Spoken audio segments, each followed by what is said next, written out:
আমাদের রাজ্যে যে সিপিএম এবং কংগ্রেস যে পজিশনটা ছিল গত ইলেকশনে 2021-এ, সিপিএমের ভূমিকাও জিরো ছিল, কংগ্রেসের ভূমিকাও জিরো ছিল।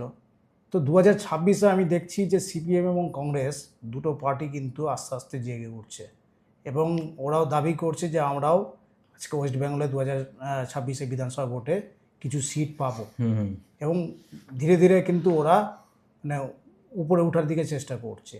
তো স্যার, আগামী দিনে কি সিপিএম কংগ্রেসের ভূমিকা কোনো বা বোর্ড গঠনের কোনো ক্ষেত্রে কোনো কার্যকরী হতে পারে? এটা একটু বলে ভালো হয় এই সম্বন্ধে। না, সিপিএম কংগ্রেস প্রথমে নেচার আমাদেরকে বোঝা উচিত, এটা খুবই ইম্পর্ট্যান্ট।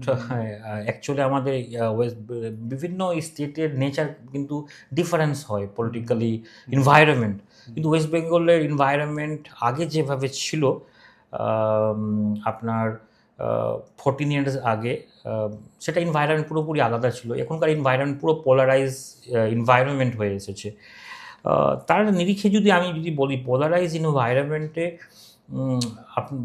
আপনার দুটো পার্টি বেশি ইমপ্যাক্ট ফেলতে পারে। যদি পোলারাইজ এনভায়রনমেন্ট না থাকে, যদি ডেভেলপমেন্ট এনভায়রনমেন্টটা যদি থাকে, তখন আপনার অনেকগুলো পলিটিক্যাল পার্টি এসে নিজের ডেভেলপমেন্ট ইস্যু নিয়ে এটা করতে। কিন্তু পোলারাইজ থাকতে গেলে আপনার দেখবেন যে ম্যাক্স টু ম্যাক্স দুটো পলিটিক্যাল পার্টি ছাড়া আপনি যে কোনো জায়গায় আপনি দেখতে পারেন, যেখানে যে সমস্ত স্টেটে পোলারাইজ সোসাইটি আছে।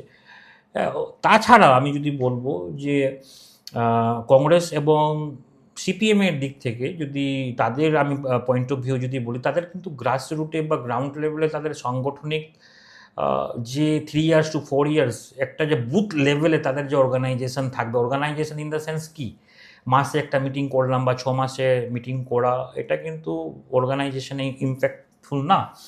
সবথেকে বড় ইম্পর্ট্যান্ট জিনিসটা হয়ে আসছে আমাদের কাছে যে কি, আমরা যতক্ষণ না গ্রাউন্ড লেভেলে একটা নেটওয়ার্ক বিল্ড করতে পারি, বুথ স্তরে মানুষদের সঙ্গে প্রত্যেক সপ্তাহে, যেভাবে আপনারা যদি দেখুন আরএসএস অর্গানাইজেশন রয়েছে, যে কীভাবে ওরা কিন্তু প্রত্যেক দিন একটা কারিকুলাম অ্যাক্টিভিটি তারা করিয়ে যাচ্ছে, তাদের যেভাবে আইডিওলজি থাক না কেন।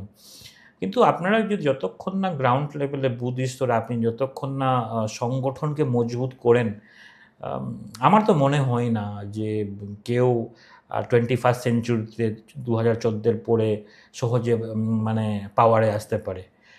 শুধুমাত্র গণ আন্দোলনের আশায় না থেকে আমার অ্যাডভাইস যে সবাইকে গ্রাউন্ড লেভেলে বুথ স্তরে নিজের সংগঠনকে মজবুত করতে হবে, করা উচিত, এবং পাবলিককে বেনিফিট দেওয়া উচিত। জনসাধারণ অনেক রকমের সমস্যার সম্মুখীন হচ্ছে। যদি এই সমস্ত জিনিসে যদি নিরিখে যদি দেখা হয়, তবে 100% নেক্সট ইলেকশনেও তারাও আসবে। ওকে স্যার, আজকে ইন্টারভিউ দেওয়ার জন্য আপনাকে ধন্যবাদ জানাই এবং প্রত্যেককে আন্তরিক অভিনন্দন ও শুভেচ্ছা জানিয়ে আজকের আমি এই প্রোগ্রামটা শেষ করছি। ধন্যবাদ। নমস্কার।